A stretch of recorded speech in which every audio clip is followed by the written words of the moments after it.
तो फिर से हाजिर हो चुके हैं आपके लिए एक नया यूज़फुल वीडियो लेके। तो वेलकम है आपका हमारे चैनल में। और कैसे हैं आप लोग? आशा है अच्छे होंगे और मानसून का पूरा आनंद ले रहे होंगे।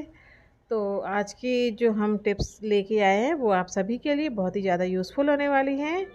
तो अगर आपको हमारे ये छोटी छोटी टिप्स और ट्रिक्स के वीडियो अच्छे लगते हैं तो प्लीज़ वीडियो को एक लाइक कर दें, एक प्यारा सा कमेंट कर दें और जहाँ तक हो सके अपने फैमिली और फ्रेंड्स में इस वीडियो को शेयर कर दें।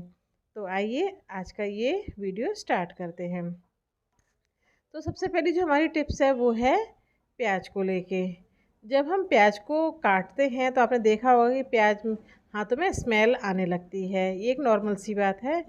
फिर हमें धोने के बाद भी ये जो स्मेल है वो नहीं जाती है। तो इसकी एक छोटी सी टिप्स है कि अगर आपके हाथों में स्मेल आ रही है प्याज के काटने की तो आपको लेना है एक स्टील की चम्मच और एक स्टील की चम्मच को अपने हाथों में इस तरह से रगड़ना है। तो आप 2-3 मिनट तक आप इसको रगड़ेंगे तो आप देखेंगे कि आपके जो हाथों की जो स्मेल है वो एकदम से गायब होगी। उसके बाद आप अपने हाथों को वॉश कर लें। तो आशा है आपको ये टिप्स पसंद आई होगी। दूसरी टिप्स है कॉकरोच को लेके। मानसून का सीजन है और ऐसे में कॉकरोच कीड़े मकोड़े बहुत आते हैं। तो ऐसे में आपको लेना है थोड़ी सी पिसी शक्कर और पिसी हुई शक्कर के बाद इसमें आप डालेंगे एक ऐसी चीज़ जो हर घर में होती है। तो वो चीज़ है खाने वाला सोडा।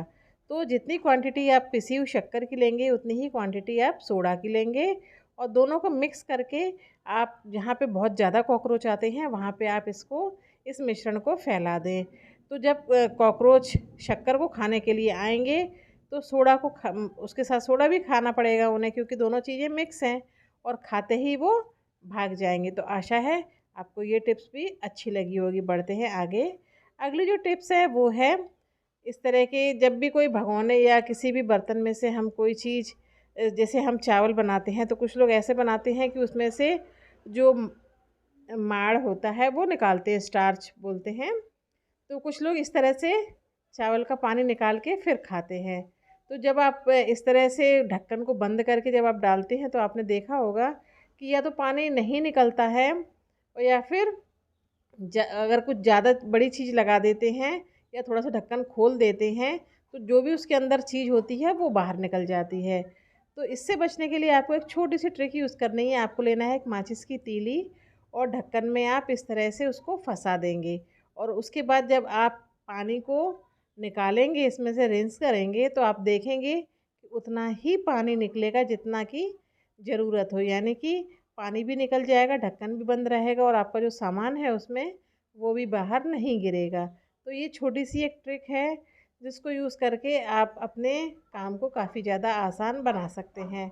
तो जब भी आप चावल का पानी इस तरह से निकालें तो ये ट्रिक आप ज़रूर फॉलो करें। आप देखेंगे कि चावल आपके बिल्कुल भी नहीं निकलेंगे और जितना भी एक्स्ट्रा पानी है जितना आपको निकालना है वो सारा पानी इसमें से निकल जाएगा, क्योंकि तीली की वजह से उतना ही स्पेस रहेगा निकलने के लिए पानी और ज़्यादा सामान उसमें से नहीं निकलेगा। तो आशा है आपको ये ट्रिक्स भी अच्छी लगी होगी। बढ़ते हैं आगे।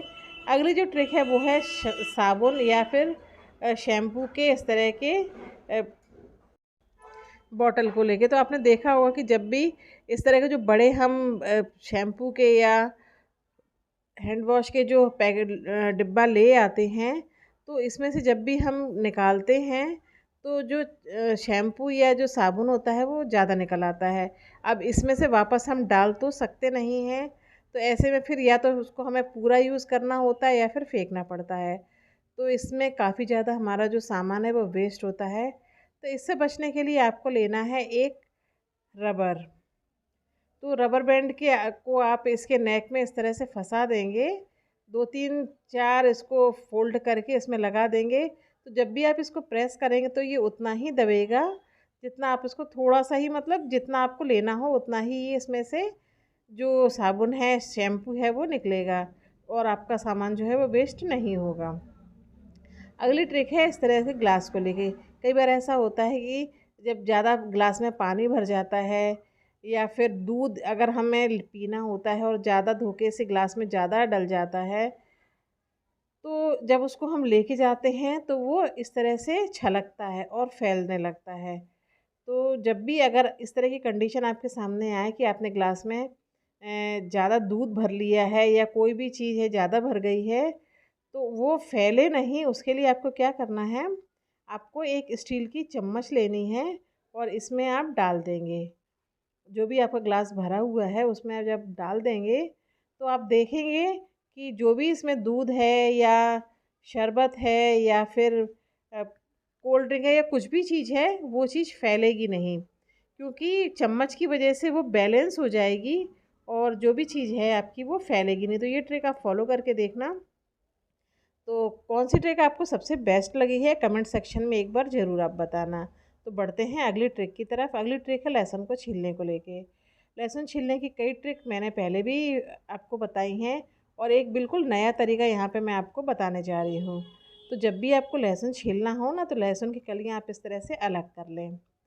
और अलग करने के बाद आपको क्या करना है कि जो भी लहसुन आपको छीलना है उसको अपने जो उंगली होती है और जो अंगूठा होता है उसके बीच में रख के आपको प्रेस करना है। तो आप देखेंगे कि इसका जो छिलका है वो बहुत ही आसानी से रिमूव हो जाता है। ये बहुत ही यूज़फुल ट्रिक है और कितना भी कड़क अगर उसका छिलका होगा, कुछ भी होगा, तो लहसुन जो है वो आपका बहुत ही आसानी से छिल जाएगा। देखा आपने, मैंने इसको प्रेस किया और इसका जो छिलका है वो आसानी से रिमूव हो गया। तो ये बहुत ही अच्छी ट्रिक है और इसको छीलने में, लहसुन को छीलने में आपको बिल्कुल भी टाइम नहीं लगेगा। बस लहसुन की कली को आपको इस तरह से अंगूठा और उंगली के बीच में रख के बस प्रेस करना है और आपका जो लहसुन है उसका छिलका आसानी से रिमूव हो जाएगा। तो ये ट्रिक आपको कैसी लगी प्लीज़ हमें ज़रूर बताना। तो अच्छी लगी हो तो वीडियो को लाइक कर देना, शेयर कर देना और अगर आप चैनल पर नए हैं तो चैनल को सब्सक्राइब करना ना भूलना। तो इसी तरीके से आप बहुत सारा लहसुन तुरंत ही छील सकते हैं और ना आपके हाथों में लगेगी और ना ही आपको कोई भी परेशानी होगी। तो बढ़ते हैं अगली ट्रिक की तरफ। अगली ट्रिक भी बहुत ही ज़्यादा यूज़फुल होने वाली है। आपने देखा होगा कि पनीर ज़्यादा जब हम ले आते हैं तो उसको हम क्या करते हैं, फ्रिज में रख देते हैं और 1 से 2 दिन में ही जो पनीर है वो इतना टाइट हो जाता है कि जब उसको हम उसकी सब्ज़ी बनाते हैं तो वो टेस्ट नहीं आता है। तो यहाँ पे पनीर ये हमारा 2 दिन का रखा हुआ है फ्रिज में, तो ये बहुत ज़्यादा टाइट हो गया। तो इसको सॉफ्ट करने के लिए मात्र 2 मिनट लगेंगे और ये बहुत ज़्यादा सॉफ्ट हो जाएगा। आपको क्या करना है, भगोने में हल्का गुनगुना पानी लेना है, उसमें थोड़ा सा आप नमक डाल दें और नमक डालने के बाद आप इसमें जो पनीर के जो आपके पीस हैं वो आप डाल दें और बस 2 मिनट में आप देखेंगे जो आपका पनीर है वो एकदम से सॉफ्ट हो गया है, जैसे आप मार्केट से लेके आते हैं ना उसी तरीके का। तो बहुत ही कमाल का आइडिया है। तो जब भी आपका पनीर इस तरह से टाइट हो जाए तो आप इसको पानी में डाल के उसको नॉर्मल उसी कंडीशन में ला सकते हैं। तो यहाँ पे मैंने पनीर को डाल दिया है और आप देखेंगे कि जो पहले एक पीस रखा था वो मैंने नहीं डाला था, केवल इसमें एक ही पीस डाला था। तो आप देख सकते हैं कितना अच्छा हो गया, एकदम फ्रेश। और आप देख सकते हैं ये जो टुकड़ा कितना टाइट हो गया था और कितना सॉफ्ट हो गया है। तो बहुत ही सिंपल सा तरीका है, इसको आपको ज़्यादा कुछ नहीं करना है, बस एक छोटी सी ट्रिक यूज़ करनी है और पनीर को आप बिल्कुल फ्रेश बना सकती हैं। जो फ्रिज में रखा था ये टुकड़ा अभी भी इतना टाइट है क्योंकि मैंने एक ही टुकड़ा इसलिए रखा था क्योंकि आपको दिखाना था कि दोनों में क्या फ़र्क है। तो आशा है ये टिप्स भी आपको पसंद आई होगी। अब बढ़ते हैं अगली ट्रिक्स की तरफ। अगली ट्रिक है नेल पॉलिश को लेके। आपने देखा होगा जब नेल पॉलिश हम लगा लेते हैं और फिर थोड़ी सी निकल भी जाती है तो हमें लगता है कि इसको निकाल के हम दूसरे कलर की हम लगाएंगे, लेकिन कई बार ऐसा होता है कि हमारे घर में रिमूवर होता ही नहीं है। मेरे पास तो कभी भी नहीं रहा है क्योंकि ना तो मैं ज़्यादा नेल पॉलिश लगाती हूँ और ना ही उसको रिमूव करने की नौबत आती है। लेकिन कभी कभार ऐसा होता भी है तो मैं एक ट्रिक यूज़ करती हूँ, तो वो ट्रिक मैं आपके साथ शेयर कर रही हूँ। तो यहाँ पे मैंने नेल पॉलिश केवल आपको दिखाने के लिए लगाई है क्योंकि मुझे नेल पॉलिश लगाना पसंद ही नहीं है, मैं कभी नहीं लगाती हूँ। तो यहाँ पे मैंने नेल पॉलिश लगाई है और इसको रिमूव करके मैं आपको दिखाती हूँ। तो यहाँ पे मैंने लिया है एक परफ्यूम की बॉटल। परफ्यूम की बॉटल तो या डीओ की बॉटल, जो भी, ये तो आपके सबके घर में होती ही है क्योंकि जनरली ये हम लोग यूज़ करते ही हैं। तो केवल आपको इसके ऊपर बस थोड़ा सा परफ्यूम डालना है और कॉटन की हेल्प से आप इसको जब निकालेंगे ना तो आप देखेंगे आपका जो नेल पॉलिश है वो पूरी तरीके से रिमूव हो गया है। तो ये बहुत ही एक सिंपल सी ट्रिक है, आप देख सकते हैं पूरा जो नेल पॉलिश है वो निकल गया है। तो आशा है आपको ये ट्रिक जो है वो काफ़ी ज़्यादा यूज़फुल लगी होगी। तो कमेंट में ज़रूर बताएं कि आपको कौन सी ट्रिक अच्छी लगी है। बढ़ते हैं लास्ट ट्रिक की तरफ। अगली जो ट्रिक है वो है बॉटल को लेके। तो यहाँ पे हमने एक बॉटल ली है, उसके ऊपर वाला हिस्सा कट कर लिया है। आपने देखा होगा जब भी हम पूड़ी वगैरह बनाते हैं तो हाथों में बहुत ज़्यादा गरम गरम लगता है, क्योंकि ज़्यादा पूड़ी वगैरह सेकनी होती है ना तो बहुत हाथ गरम हो जाते हैं। और कई बार कढ़ाई अगर टच हो जाए तो हमारे हाथ भी जल जाते हैं। तो इस तरह से आप लगा के और पूड़ी को आराम से सेक सकते हैं। तो ऐसा करने से कढ़ाई भी आपके हाथों से टच नहीं होगी और आपके हाथों में गरम गरम तेल की भाप भी नहीं लगेगी। तो वीडियो को यहीं पे एंड करते हैं, मिलते हैं नेक्स्ट वीडियो में। तो वीडियो देखने के लिए आपका बहुत बहुत धन्यवाद।